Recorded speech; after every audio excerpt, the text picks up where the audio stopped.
अगर एप्पल आज के समय में दुनिया से गायब हो जाए क्या होगा? नया आईफोन 15 देखने को नहीं मिलेगा। दुनिया की कोई ना कोई ऐसी कंपनी तो होगी जो एप्पल की जगह यहाँ ले लेगी और इन सब के प्रोडक्ट्स यहाँ पे लोगों को डिलीवर करवाई देगी। लेकिन क्या हो कि अगर सैमसंग मार्केट से गायब हो जाए? आप लोग बोलोगे सैमसंग गायब होगी तो क्या होगा, नया S24 नहीं आएगा, लेकिन उसकी जगह किसी दूसरी कंपनी का फोन हम लोग ले लेंगे। वेल, बात आप लोगों की सही है, लेकिन क्या हो अगर सैमसंग के गायब होने के बाद अगर कोई कंपनी मार्केट में फोन निकालने की हालत में बचे ही नहीं, क्योंकि सैमसंग आज के समय ऐसी पोजीशन पर पहुंच चुका है जहां पे अगर वो मार्केट से गायब हो गई ना तो जितनी भी मोबाइल फोन की कंपनीज है ना वो सबकी हालत खराब हो जाएगी, क्योंकि सब कहीं ना कहीं सैमसंग के ऊपर इतना डिपेंड करती है कि बिना सैमसंग की मदद के शायद खुद के फोन भी यहाँ पर नहीं बना पाए।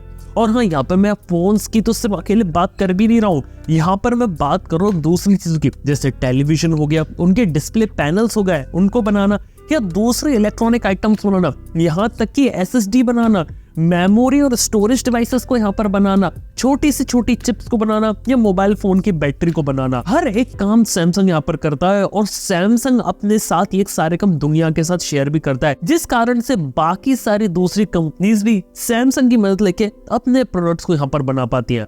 और इसीलिए अगर सैमसंग फेल हो गई तो लिटरली चिप शॉर्टेज से भी बड़ी प्रॉब्लम यहाँ पर क्रिएट हो जाएगी। अगर मैं सैमसंग और एप्पल को कंपेयर करूँ तो दोनों कंपनी मोबाइल फोन वगैरह सब बनाती है, लेकिन काफी ज्यादा डिफरेंट है। अगर मैं एप्पल की यहाँ पर बात करता हूँ तो एप्पल जैसी कंपनी आज के समय में क्या करती है कि एप्पल आईफोन का डिजाइन लेगी, उसको यहाँ पे फॉक्सकॉन को देगी, वो यहाँ पे उससे आईफोन यहाँ पर बना कर देगी। लेकिन भाई अगर मैं सैमसंग की बात करूँ तो सैमसंग यहाँ पर क्या करता है? सैमसंग देखा जाए तो दुनिया की इकलौती ऐसी कंपनी है जो खुद के ऊपर ही डिपेंड रहती है और दुनिया में कहीं दूसरी कंपनी के ऊपर डिपेंड ना होते हुए भी अपना फोन यहाँ पर निकाल सकती है। मतलब ये लोग खुद की R&D कर सकते हैं, खुद का सॉफ्टवेयर भी बना सकते हैं, खुद हार्डवेयर बना सकते हैं, चिप्स बना सकते हैं, बैटरी बना सकते हैं, फोन को मैन्युफैक्चर भी कर सकते हैं, यहाँ तक कि फोन को बेचने के लिए रिटेल नेटवर्क भी है। मतलब बात करें तो A to Z, मतलब फोन को सोचने का कंसेप्ट फेज से लेकर लोगों के हाथ में फोन डिलीवर करना, ये सैमसंग एक ऐसी कंपनी जो यहाँ पर कर सकती है। और हाँ, एक बात बताऊं, सैमसंग के पास जो चीज अभी सिर्फ नहीं है ना वो है सॉफ्टवेयर। लेकिन बात करें तो गूगल के साथ अभी भी सॉफ्टवेयर के साथ उनकी पार्टनरशिप बहुत अच्छी है कि कई बार गूगल काफी सारी एक्सक्लूसिव फीचर और एक्सक्लूसिव चीजें सैमसंग को यहाँ पे प्रोवाइड कर देता है, इसीलिए वो मार्केट में यहाँ पे काफी सारी चीजें पहले डिलीवर कर पाते, इंक्लूडिंग अपडेट्स।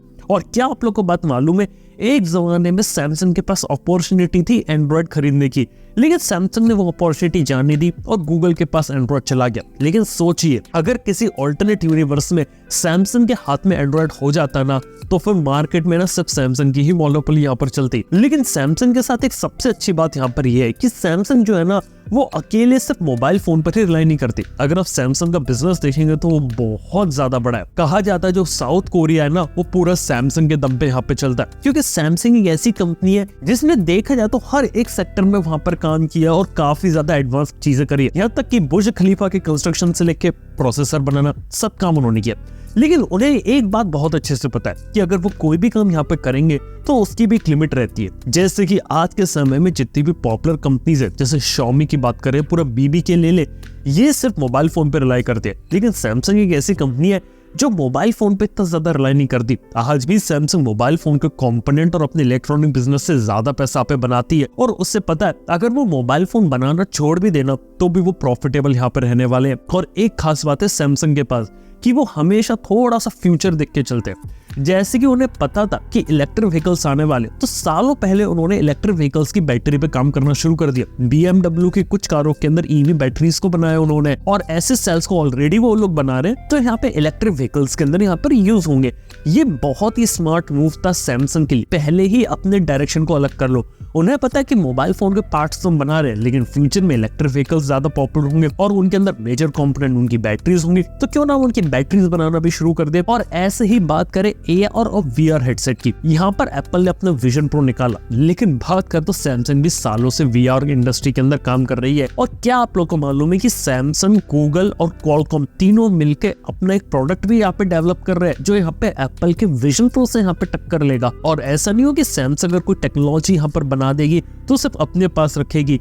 एक बार उसने टेक्नोलॉजी बना दी ना तो वो अपने गेट सबके लिए खोल देते और बोल देती यार आप लोग भी अपनी चीजें बना लो। फोल्डेबल के साथ खुद केस देख लो, लगभग 4 साल से ज्यादा हो गए फोल्डेबल बनाए हुए उन्हें, और फोल्डेबल की टेक्नोलॉजी अब ऐसी खोल दी कि दूसरी कंपनी भी सैमसंग की मदद से अगर खुद का फोल्डेबल फोन बनाना चाहे तो बहुत आसानी से बना सकती है। यानी कि सैमसंग यहाँ पर क्या काम करता है, हर एक सेक्टर के अंदर जाता है और अपनी एक अलग जगह यहाँ पर बना लेता है। वो हर जगह जाके फोकस से काम करता है और ये स्ट्रेटेजी बहुत ज्यादा डिफरेंट है दूसरी कंपनी से। एप्पल आज के समय भी मेजॉरिटी रेवेन्यू आईफोन से बनाती है, लेकिन उन्हें भी पता है आईफोन से वो हमेशा नहीं चल पाएंगे, इसलिए वो अपना एप्पल पे नॉन इंट्रोड्यूस किया, अपनी सर्विसेज को लेकर आ गए, विजन प्रो को लेकर आकर प्रोडक्ट बेस्ड होते हुए दूसरी चीजों के ऊपर कूदना शुरू कर दिया। बीबी के ग्रुप और पूरे Xiaomi ग्रुप जो कि पूरे मोबाइल फोन की इंडस्ट्री पर राज करते हैं, उनके साथ सबसे बड़ी दिक्कत क्या है पता है, कि वो सिर्फ मोबाइल फोन पे फोकस करते हैं। और एक चीज पे फोकस करना अच्छी बात है, लेकिन जब एक चीज का टाइम यहाँ पर निकल जाता है ना, तो समय आ जाता है कि आप इस चीज से फोकस हटा के दूसरी जगह भी काम करना शुरू कीजिए, क्योंकि सिर्फ मोबाइल फोन बेच बेच के आप लंबा यहाँ पर खेल नहीं सकते। और सैमसंग को ये बात पता है,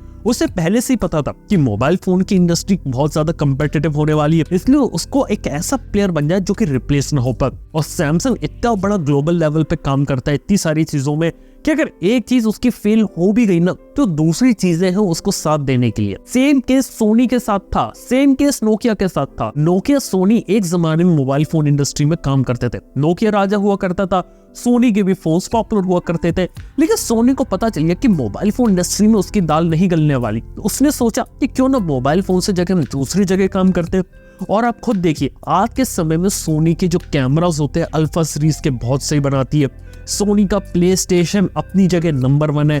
मतलब ये बात कहने का है कि अगर एक जगह कंपनी अच्छा नहीं करती और दूसरी जगह कोई चीज अच्छी कर रही है और वहां पे वो नंबर 1 बन के बैठे हुए, तो यार एक बहुत ही सही चीज है। और यही एक चीज सैमसंग के साथ है, लेकिन सैमसंग इस चीज को नेक्स्ट लेवल पे ले गई है कि कोई भी काम करेंगे ना, वहां पर हम नंबर 1 बन के बैठे रहेंगे। यही एक रीजन है कि एप्पल जैसी कंपनी अगर मार्केट से गायब हो गई तो शायद पूरी दुनिया पे इतना बड़ा इम्पैक्ट ना पड़े, लेकिन अगर सैमसंग जैसी कंपनी मार्केट से गायब हो गई तो आप मान के रखिए कि सब कुछ उल्टा पुल्टा हो जाएगा यहाँ पे। तो यार दोस्तों, यार ये थी कहानी सैमसंग के। बस देख के अच्छा ये लगता है सैमसंग के साथ कि रिसर्च एंड डेवलपमेंट और R&D में बहुत तेजी से काम करते हैं और नई नई चीजें बहुत तेजी से डेवलप करते हैं। बस उम्मीद मैं ये करता हूँ कि जो छोटी छोटी प्रॉब्लम है सैमसंग के साथ थोड़ी जुड़ी हुई है ना, जैसे प्रोसेसर होता है, एक्सिनोस होता है, अगर वो बहुत ही जल्दी अगर इस प्रॉब्लम को भी सॉल्व कर देना, फिर देख के लगेगा कि शायद स्नैपड्रैगन मीडियाटेक के लिए भी बहुत बड़ा खतरा हो सकता है सैमसंग।